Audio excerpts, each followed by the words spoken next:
थोड़ी सी दिक्कत आ गई थी, गले में खराश आ रही है, समस्याएं उत्पन्न होती रहती है। भाई कोई आप अच्छा काम करने जाओ, कोई न कोई जो है समस्या उत्पन्न होती रहती है। भाई आपको पढ़ा रहे हैं, उससे नेक काम क्या होगा, है ना। इनफॉर्मल और फॉर्मल ऑर्गेनाइजेशन में क्या डिफरेंस है, यह हम देखते हैं। पहली बात तो ये जो है कि यह डिफाइंड अथॉरिटी जो है कि करता है, भाई क्लियरली डिफाइंड होता है, बट यहाँ पे सोशल रिलेशनशिप होता है। और जो है कि एक तरीके से मतलब कि यह जो है कि फॉर्मल से अलग होता है ना। यह जो है कि अथॉरिटी को द्वारा डिफाइंड नहीं होता है।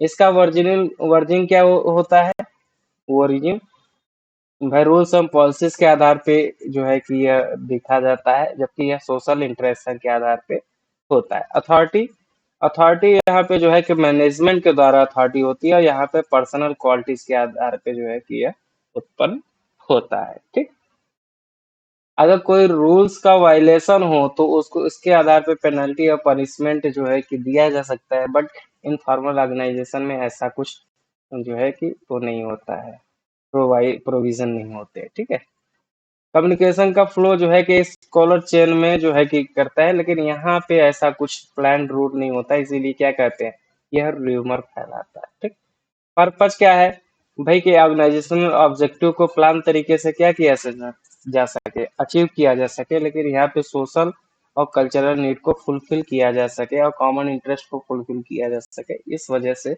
जो है इसको फॉर्म किया जाता है। यह रिजिड होता है और ये क्या होता है, फ्लेक्सिबल होता है। यह स्ट्रक्चर जो है कि ये वेल डिफाइंड होता है, इसका कोई क्लियर स्ट्रक्चर नहीं होता है। अथॉरिटी जो है कि आप टॉप टू बॉटम जो है कि यानी डाउनवर्ड्स जो है कि अथॉरिटी फ्लो होता है, बट यहाँ पे किसी भी तरीके से हो सकता है, इसीलिए वर्टिकल हो सकता है, हॉरिजेंटल हो सकता है, कुछ भी हो सकता है। यहाँ पे कोई क्लियर मेंशन नहीं है। ठीक, और यहाँ पे मैनेजर ही क्या होता है, लीडर होता है। यहाँ पे कोई जरूरी नहीं कि जो है कि मैनेजर हो वही लीडर हो, वह जो है कि ग्रुप के द्वारा चूज किया जाता है। ठीक, अब आ जाते हैं हम लोग डेलीगेशन।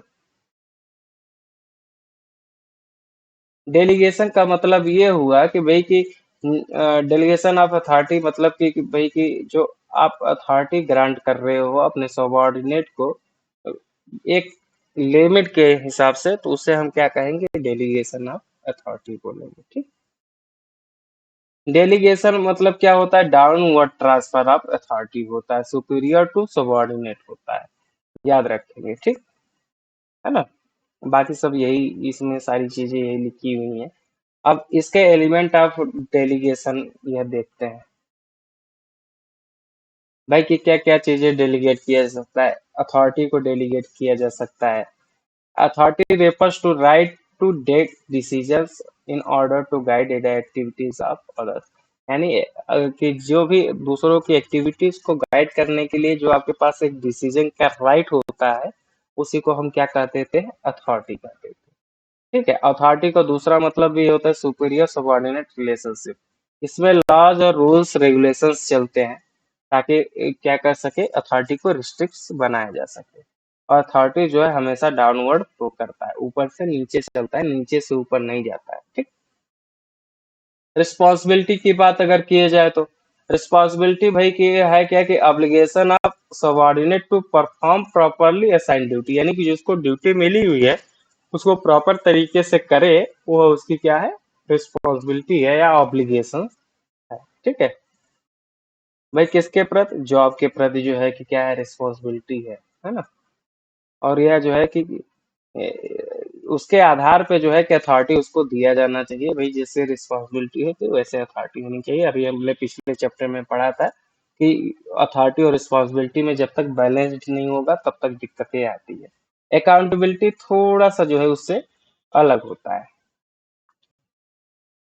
ठीक, जब फाइनल आउटकम होता है उस पे, अगर उस पे हम जो मतलब कि एक तरीके से रिस्पॉन्सिबिलिटी या अकाउंटेबिलिटी देखते हैं, उसी को हम क्या बोलते हैं, अकाउंटेबिलिटी बोलते हैं। ठीक, वेन सुपीरियर जो है कि सबऑर्डिनेट को असाइन करता है, वर्क असाइन करता है, तो वह क्या है, आंसरेबल टू जो है किसके लिए, उस फाइनल रिजल्ट के लिए, उस फाइनल आउटपुट के लिए क्या है, सबॉर्डिनेट जो है आंसरेबल है यानी अकाउंटेबल है, और बाकी किसी चीज के लिए अकाउंटेबल नहीं है। ठीक है।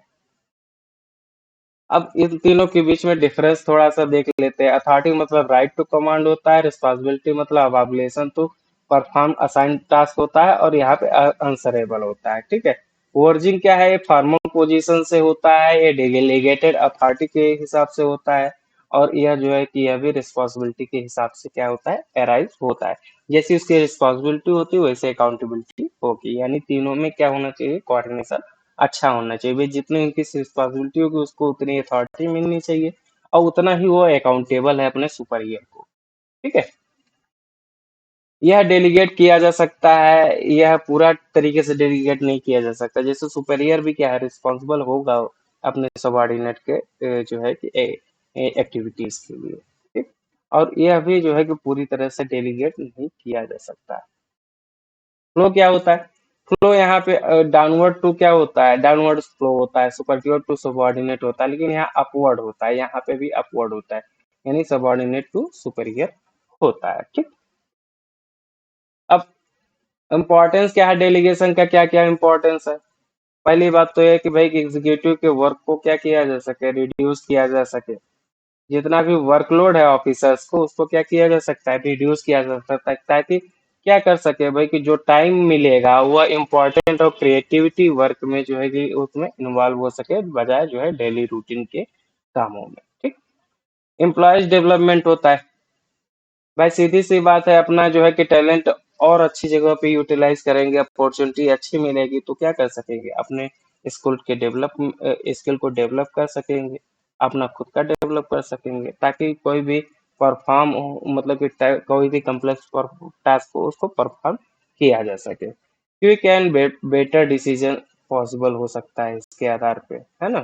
भाई सबॉर्डिनेट अगर हर है कि भाई अगर सफिशिएंट अथॉरिटीज उसको मिल गया, ताकि जो है कि क्या कर सके, जो आप काम कर रहा है उसके लिए बार बार जो सुपीरियर से क्या न लिए, भाई कि कोई परमिशन न ले, ताकि उसका रूटीन मैटर्स जो है कि धीरे धीरे अच्छा चलता रहे, तो यह जो है कि क्या करता है, एक तरीके से क्विक एंड बेटर डिसीजन जो है प्रोवाइड कराता है। ठीक। इससे सबॉर्डिनेट का जो है कि मोरल हाई होता है ना। भाई काम करेगा, रिस्पॉन्सिबिलिटी आएगी, अकाउंटेबिलिटी आएगी, तो उसकी एफिशिएंसी और कैपेसिटी जो है कि बढ़ेगी, उसको अपॉर्चुनिटी मिलेगा तो। ठीक है। बेटर कोऑर्डिनेशन होगा, है ना। तीनों में जो है कि किसके किसके बीच का होता है भाई, पावर, ड्यूटीज एंड एंसरेबिलिटी। ये तीन चीजें जो है कि इन तीनों बीच के में जो है एलिमेंट में डेलीगेशन होता है। ओके। तो बेटर कोऑर्डिनेशन बनता है। अब आ जाते हैं हम लोग डिसेंट्रलाइजेशन पे। सेंट्रलाइजेशन डिसेंट्रलाइजेशन दो चीजें हैं। ठीक है। अभी तक हम सेंट्रलाइजेशन वाली टाइप की चीजें पढ़े थे, अब डिसेंट्रलाइजेशन की चीजें पढ़ेंगे। जब कोई भाई की जितना भी लोअर लेवल या ऑल अथॉरिटी को जो है कि किसी एक को छोड़ करके, तो जितनी भी चीजें होंगी भाई की, पावर हो सकता है, रिस्पॉन्सिबिलिटी हो सकती है भाई की, सिस्टमेटिक तरीके से क्या कर सके भाई कि डेलीगेट करेंगे, तो उसे हम क्या कहेंगे, डिसेंट्रलाइजेशन कहते हैं। ठीक है। यानी सेंट्रल पॉइंट्स पे सारी चीजें एक्सरसाइज नहीं किया जाएगा, हर किसी जो है कि लेवल पे एक्सरसाइज किया जा सकता है, कुछ जो है कि अथॉरिटी को छोड़ करके। Okay. Decentralization mean delegation of authority through through all the levels of organization, यानी कि जितना भी अथॉरिटी है, सब जितने भी लेवल ऑफ ऑर्गेनाइजेशन है उसके आधार पर क्या किया जा सके, उसमें डिवाइड किया जा सके, तो इसी को हम डिसेंट्रलाइजेशन कहते हैं। इससे क्या फायदा होगा भाई कि कोई भी काम होगा, लोअर लेवल जो है कि अपर लेवल के बिना भी काम कर सकता है, डेली रूटीन की चीजें जहाँ पे नहीं जरूरत पड़ती है भाई की ऑर्डर लेने की, लेकिन बार बार ऑर्डर लेना भी अच्छा नहीं माना जाता, इसलिए डिसेंट्रलाइजेशन किया जाता है। ठीक है। या दूसरे शब्दों में कहा जाए भाई कि सारे एम्प्लॉयज को क्या किया जाता है, उसके लेवल के हिसाब से जो है हैंडल करने के लिए उसको जॉब भी असाइन किया जाता है, उसके आधार पे उसको अथॉरिटी दी जाती है। ठीक।